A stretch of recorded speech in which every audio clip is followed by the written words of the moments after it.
Well, I'd like to talk about doing historical research. Nowadays, I'm very used to it, but 30 years ago, as a first-year postgraduate, it was quite a shock. The jump from undergraduate work, taking your bachelor's degree, to postgraduate work was quite a shock. More, I think, for somebody doing history than, say, from scientists. I talked to my friends who are scientists.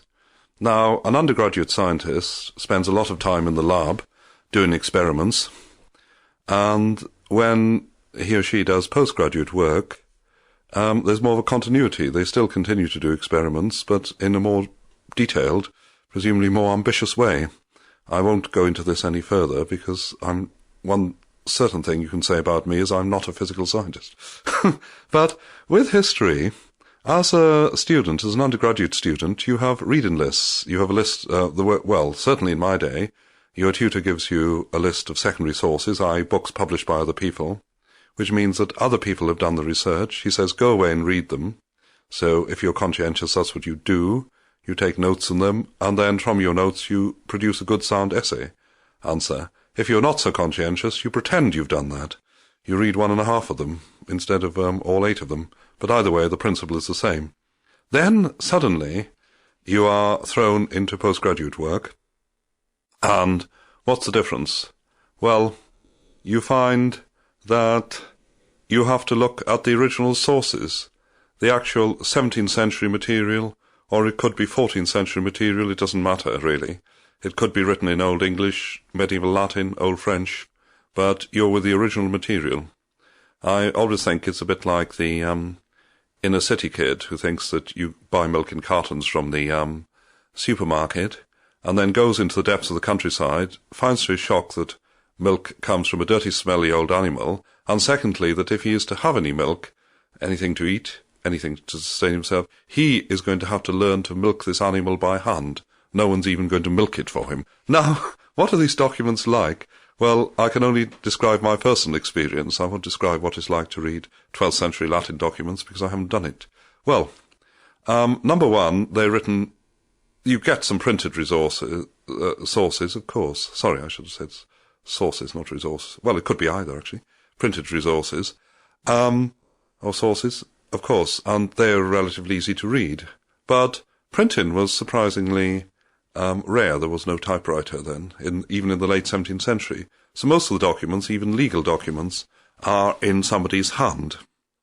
And the quality of the handwriting varies a great deal. Some of them are beautiful copperplate and easy to read. Others are idiosyncratic. In fact, handwriting, as today, was already, 300 years ago, idiosyncratic, which was paradoxically not true of the Middle Ages when there was a conventional script. So if you look at a page of medieval writing in medieval Latin, you discover two things. You certainly won't be able to read it straight off, but if you know Latin and you master the conventions of that script, it's probably easier to read, in many ways, than something written in the late 17th century in English or French. I was ambitious. I decided to do a topic in French history, social study of country gentry in a French province, so I also had to get my French up to speed, so I imposed a lot of problems on myself. So that's the first thing. The handwriting is idiosyncratic, but not necessarily idiosyncratic in the way that we are idiosyncratic today. Next is the quality of the surviving documents. All sorts of things can go wrong with them. They could have faded. There could be holes in them, blots in them. Before they were rescued by the archivist and put into proper order, they could have been lying around in someone's damp cupboard for 100 years, even longer. They could have been eaten by rats. They could have been defecated on by birds, all sorts of things. Yes. So there's a physical problem as well. Then there's a problem in interpretation.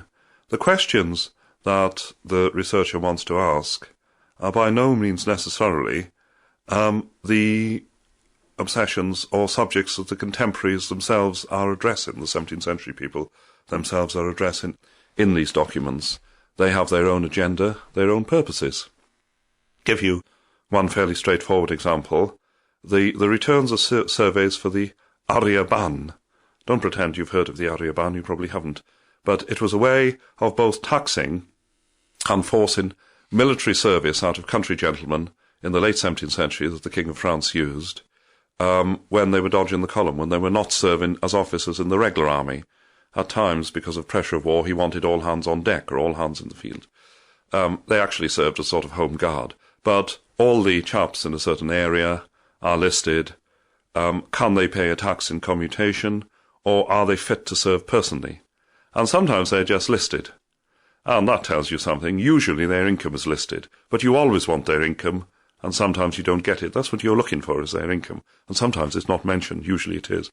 More fascinating, sometimes personal observations are made about them. Oh, we won't have Monsieur de Silhol. He's drunk too much of the time. He's too incompetent, not fit to serve. Someone else, however, is a brave, zealous and experienced officer. The thing is, who has formerly served in the regular armies.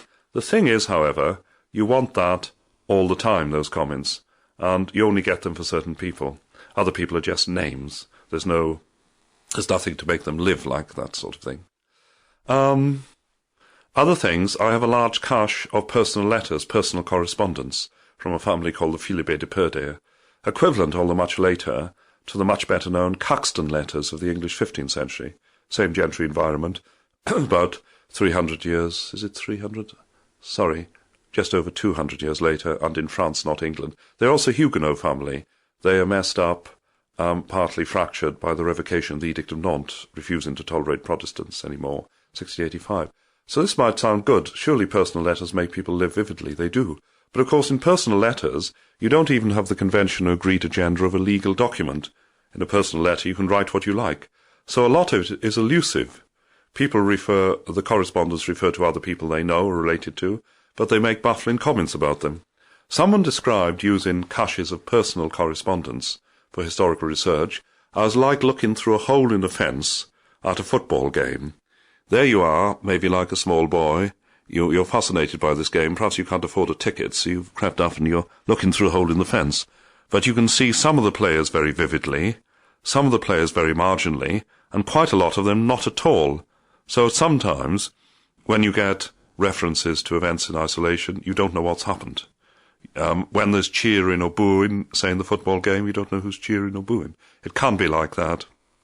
Or when you have caches of personal letters where people are not on oath, they haven't even been given a remit by the government to do a list of people's income. So the problems in doing historical research, I'm not qualified to talk about other research, are formidable. You've got to have a clear view of what questions you want to ask, what you want to get out of the documents. You've got to then find out how documents which were not written with you in mind, how could they be, can be used to answer those questions. You have to tease it out of those documents. And you get, say, 15% of the answers from one set of documents, maybe another 10% from another. Thirdly, the documents themselves can be in any sort of condition. And fourthly, you then find that your original set of questions have to be modified. Either they just can't be answered, some of them, the evidence isn't there, or they're simply the wrong question. You might have in our own life, you might find, why is Aunt Meg terribly interested in baseball? But you find you've been misinformed. She's not terribly interested in baseball. If you want to know more about Aunt Meg, you have to go off on another track.